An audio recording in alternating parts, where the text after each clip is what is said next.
Samuel Gordon-Stewart, thanks for talking to GrodsCorp. My pleasure, thanks for having me. So why are you running as an independent candidate? Well, I think there's a number of issues that I disagree with both of the major parties on. I certainly disagree with almost everything the minor parties say. So I think I'm just trying to offer a viable alternative. It's a safe Labor seat, so the chances of getting in are somewhat remote. But if I can provide some sort of alternative and at least give the major parties a bit of a shake in the process, then I'll be happy. So was there a specific event that led you to make the decision, or was it something that was building up over time? I've sort of been thinking about running for Parliament for a while. Someone else planted the idea in my head actually. A while back they sent me an email and asked me if sometime down the track I'd be interested in joining their party, and then they never gave me any more details ever. So you don't know what party it was? No idea. Right.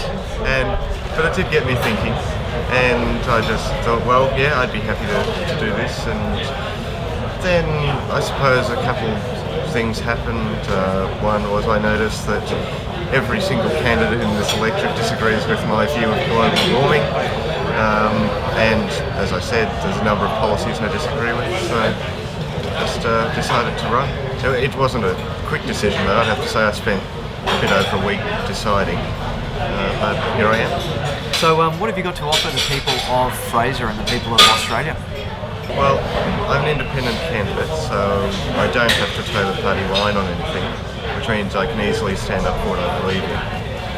And you know, my policies, I think, are somewhere between both major parties on most issues. So that gives me a bit of an inroad as a viable alternative to some of the parties. But I think probably the most important thing is my policies. Things such as nationalising health and education to remove the overlap between the state and federal government. Other things such as the Tralee development here in Canberra, or just outside Canberra, but it would have a direct impact on Canberra. Just opposing that, building in a better location. My position on global warming is something that none of the other candidates in this electorate agree with. And what is that position? I think that it's mostly a natural phenomenon, which probably has just made a lot of people go, oh good, not voting for you now. But it would make some people think, well, at least my views are represented now. Yes, and that's one of the main things, is that I mean, it'd be ridiculous to not acknowledge that global warming is happening, because we know it is, but I don't think humans are as responsible as the scientists claim. And I think rather than having all of this alarmist claptrap about, oh, we're all going to drown and we'll all be standing on top of the mountains waiting for the water to recede, I think we should really be looking at how we can adapt more than how we're all going to die. Probably the biggest point of difference is my view on the funding for public and private education. I really don't think that the federal government, or any government for that matter, should be funding the private system. Now, there may be a few exceptions in remote regional areas or something where there's an established private school and a public school, but I think we need to have a phased reduction and pump the money into the public system. There are some things that I think the federal government would do better than the state government, like education and health. There are other things, such as roads, that I think are primarily the domain of the states. After all, we have state police forces who look after the roads.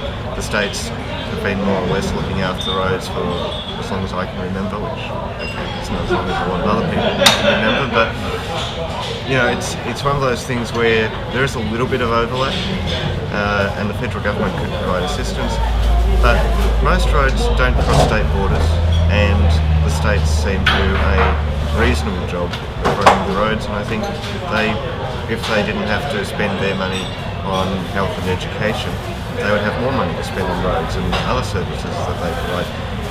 I don't want to get rid of the states or any tier of government, but I do want to simplify it, and I think the main thing there is removing a lot of the overlap.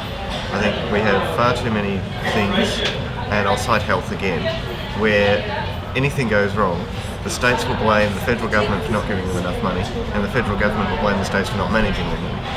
So if we remove the complicated administrative nonsense, then we've got one layer of government that is actually responsible and can be held accountable. And that's something else I want to do. I want to be accountable. If I screw up, then it's going to be my fault, and I want everyone to know that it's my fault. I want to be open with the public. If that works to my own peril, then so be it. But I believe in being open to the public, because if I'm elected to government, I will work for the public. They won't work for me. I know that the left-right spectrum is a bit simplistic, but where do you think you fall on that spectrum? Probably a little bit right of centre. Not too much though? Not too much, no. I tend to think I'm a bit right of centre there. And I suppose if you look at, say, it's a bad example, but if you say take the Liberal Party versus the Greens, I think you'd agree with me somewhere at reasonably opposite ends of the spectrum on most things. I probably favour the Liberals a little bit more than I would favour the Greens. That being said, there are some things I'd favour the Greens on, so you're right, that scale is a bit simplistic, but on the whole, probably a little bit right of centre. You're a prominent blogger. How much? People tell me, I'm not entirely convinced yet. How much do you think you'll rely on internet and new media for your campaign? Well, as an independent, I don't have much of a budget, so the internet's a nice free way a lot of the time to get your message out there.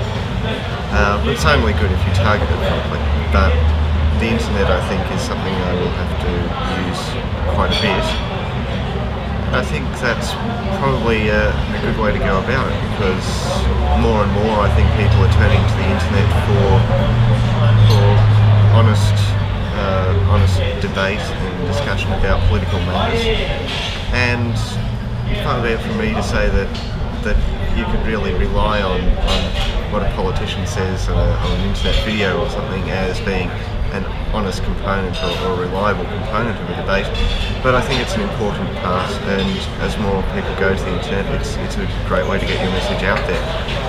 Obviously I'll still have to rely on traditional advertising where the budget allows, and I think primarily I'll be trying to meet as many people as I can in Fraser.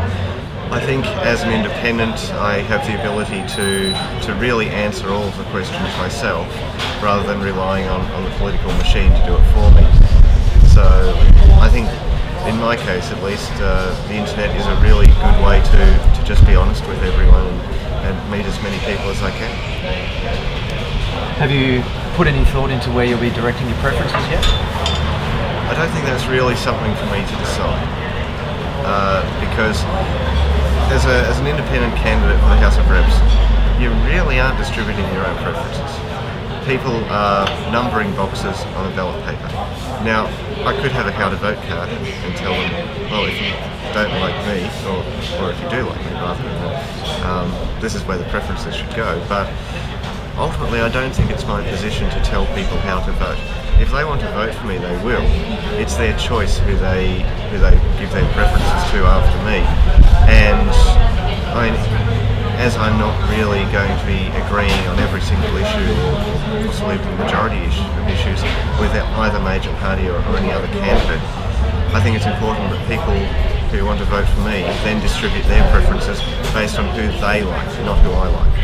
So you won't be having any conversations with other candidates or the parties to try and increase your position on their how to vote cards? No? That being said, when it does come around to election time and I do get their how to vote cards, if I get number 2 preference, I will vote, but it'll be because of hard work, not because I have said to them, look, this is what I believe in. Backroom deals. Yeah. So, okay, you're on the street and a voter walks up to you and they want to know in a sentence why they should vote for you. In a sentence? None of my answers have been a sentence so far. You notice that? But I'll try. The average voter's not going to give you much of their time. True. In a sentence, as an independent, it's my aim to represent the voters of Fraser, what they believe in, and be accountable. Samuel Gordon-Stewart, thank you for talking to GrodsCorp. My pleasure. Thank you for having me.